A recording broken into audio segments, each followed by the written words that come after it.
Alexandra et je suis ergothérapeute au foyer APF de Chartres. J'ai 22 ans. Tu as d'autres questions pour moi? Oui, on va. J'ai été diplômée en juillet 2016. Donc l'année dernière, maintenant qu'on est passé en 2017. Donc je suis toute jeune diplômée et en fait j'ai commencé à Beaurouve, au centre de rééducation, donc à mi-temps, et du coup j'ai trouvé un autre mi-temps ici au foyer APF. Donc ça fait 6 mois que j'exerce la profession d'ergothérapeute. Moi avant mes études, j'avais jamais été confrontée à une personne en situation de handicap. C'est plutôt pendant mes stages du coup que j'ai découvert ça. Et puis on a eu aussi des personnes en situation de handicap qui sont venues à notre école en fait, nous parler un peu des conséquences sur leur vie quotidienne qu'a leur handicap. Donc c'est là que j'en ai croisé. C'est quoi ton école? J'étais à Rennes, à l'IFPEC. Et ton stage c'était dans quelle structure? En fait on a 5 stages à l'école d'ergothérapeute. Donc moi j'ai fait un stage en rééducation enfant, parce qu'on travaille aussi avec les enfants. J'ai fait un stage dans une maison de retraite. Un stage en rééducation adulte et j'ai fait un stage aussi dans un SAMSA, donc un service d'accompagnement médico-social pour les adultes handicapés.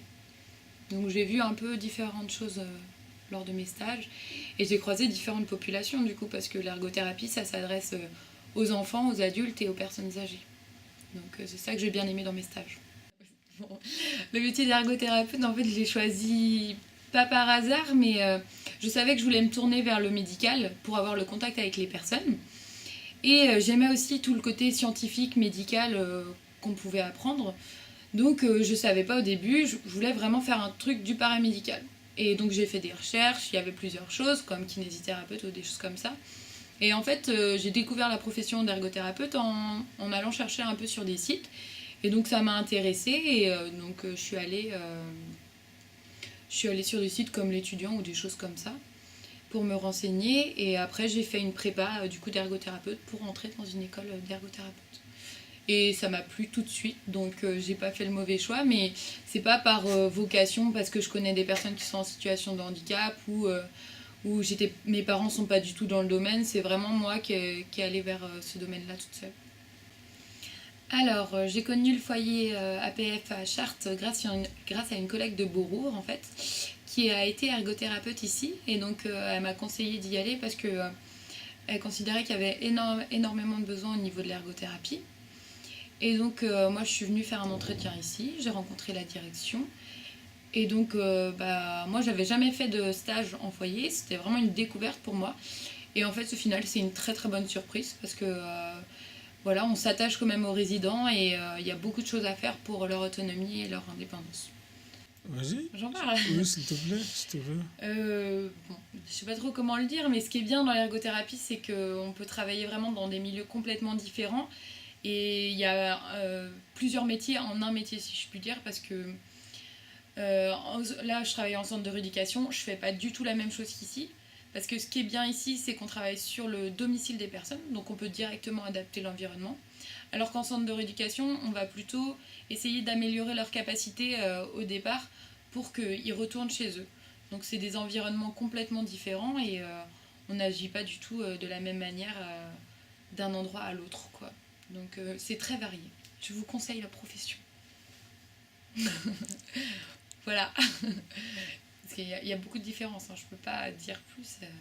Ici, par exemple, on fait beaucoup de positionnement, du confort aussi, parce que c'est des personnes qui sont à mobilité réduite. Donc, rester dans un fauteuil, c'est pas forcément confortable tout le temps. Et on agit aussi beaucoup sur l'environnement pour qu'ils soient le plus indépendants possible. Et en centre de rééducation, on va plutôt faire des exercices pour qu'ils récupèrent leur capacité. Donc, par exemple, à la suite d'un AVC ou... toute autre chose, hein. Ils viennent à la suite d'un trauma crânien.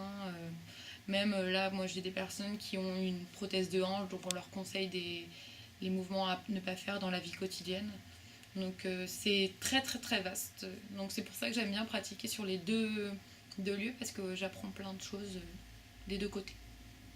Mes impressions ici, déjà, comme je disais, je me suis fait vraiment une fausse idée de ce qu'était le foyer d'accueil médicalisé. C'est vrai que les personnes que je côtoie, là, ils sont capables de faire plein de choses si on leur en donne les moyens. Et c'est ça que j'apprécie en fait. Et ils nous redonnent vraiment ce qu'on peut leur apporter en fait. Si on leur apporte quelque chose, ils vont nous remercier 1000 fois. Et c'est vrai qu'on a beaucoup de gratitude de leur part. Et c'est ça que j'aime aussi en étant au foyer, c'est qu'on a vraiment un suivi et on commence à s'attacher aux résidents. Donc c'est vrai que je suis contente de mon expérience ici. Après, bon, là je dois m'en aller. C'est vrai que ça me fend un peu le cœur de quitter certains, quoi, parce qu'on s'attache. Ça fait que 3 mois que je suis ici, mais bon, j'ai pris quand même mes marques, que ce soit avec les résidents ou avec le personnel. C'est une petite famille en fait, donc c'est sympa. Un message, n'hésitez pas à venir travailler pour l'association APF parce que c'est une très belle association et on y rencontre de très belles personnes. Voilà.